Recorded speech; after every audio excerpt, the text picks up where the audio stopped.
स्वाभिमानी किसान संगठन ने विभिन्न कर्जमाफी योजनाओं से वंचित किसानों को नई कर्जमाफी योजना में शामिल करने की मांग की है। संगठन के संस्थापक अध्यक्ष रविकांत तुपकर ने नांदेड़ में आयोजित प्रेस वार्ता में कहा कि आयकर भरने वाले किसानों को भी कर्जमाफी का लाभ मिलना चाहिए।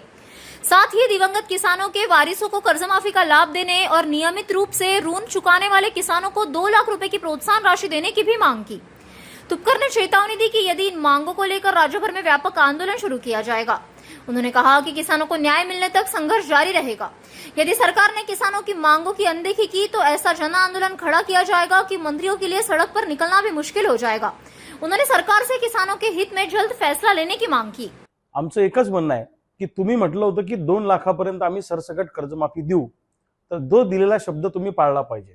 आता वरचं व्याज बँका राईट ऑफ करणार म्हणजे सोडून देणार, म्हणजे त्या शेतकऱ्याच्या खात्यामध्ये समझोता हा शब्द येणार आणि त्याचं सिबिल खराब होणार, म्हणजे त्या शेतकऱ्याला एज्युकेशन लोन घेता येणार नाही, त्याला व्यापारी लोन घेता येणार नाही, पीक कर्जाशिवाय त्या शेतकऱ्याला कोणत्याही प्रकारचं लोन घेता येणार नाही।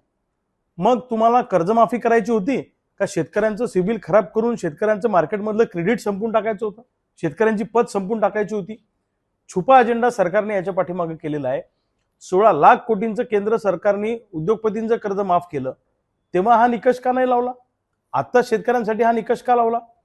आणि शेतकऱ्यांना पैसे द्यायचे असले तर तुम्ही तिजोरीत पैसा नाही असं म्हणता, तिजोरीत खणखणाट आहे असं म्हणता।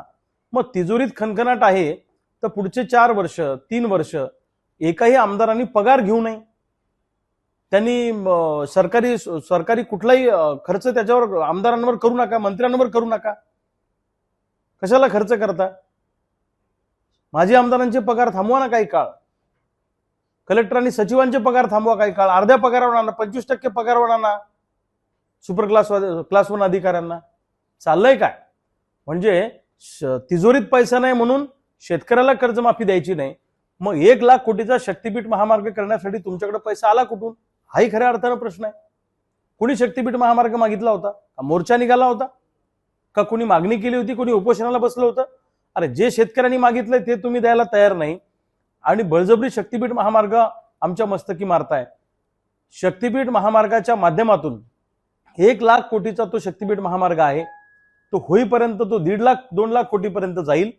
त्याच्यात 50% रकमेवर डल्ला हाणायचा आणि ती रक्कम लोकसभेच्या निवडणुकीमध्ये निधी म्हणून वापरायची, पैसे वाटायचे, असा याच्या पाठीमागचा अजेंडा आहे सरकारमधल्या लोकांचा।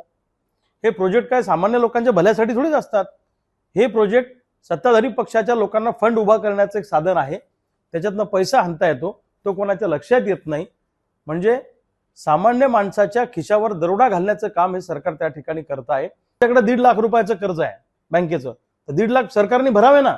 सरकार म्हणतं आम्ही 70,000 भरणार, वरचे पैसे बँका ओटीएस मध्ये सोडून देणार, आम्हाला एज्युकेशन लोन मिळणार नाही, बाकी इतर लोन मिळणार नाही। म्हणून आमचं म्हणणं आहे की पूर्ण पैसे सरकारने भरावेत आणि तिन्ही कर्जमाफीतून जे लोक सुटले, एक पवार साहेबांच्या काळातली कर्जमाफी, एक फडणवीस साहेबांच्या काळातली कर्जमाफी, एक उद्धव साहेबांच्या काळातली कर्जमाफी, तिन्ही कर्जमाफीतून सुटलेल्या लोकांना या कर्जमाफीमध्ये समाविष्ट करा। आयटीआर भरणारे जे शेतकरी आहेत त्या शेतकऱ्यांना सुद्धा कर्जमाफीचा लाभ द्या। मयत शेतकरी जे आहेत त्यांच्या वारसांना कर्जमाफीचा लाभ द्या, ही पण आमची मागणी आहे। आणि रेग्युलर कर्ज भरणाऱ्या शेतकऱ्यांना 50,000 नाही तर 2 लाख रुपयाचं प्रोत्साहन अनुदान द्या, त्यांनी रेग्युलर कर्ज भरून चूक केलेली नाही, ही आमची मागणी आहे। आणि याच्यासाठी आमचा लढा उभा राहणार आहे। जोपर्यंत न्याय मिळणार नाही तोपर्यंत लढाई थांबणार नाही।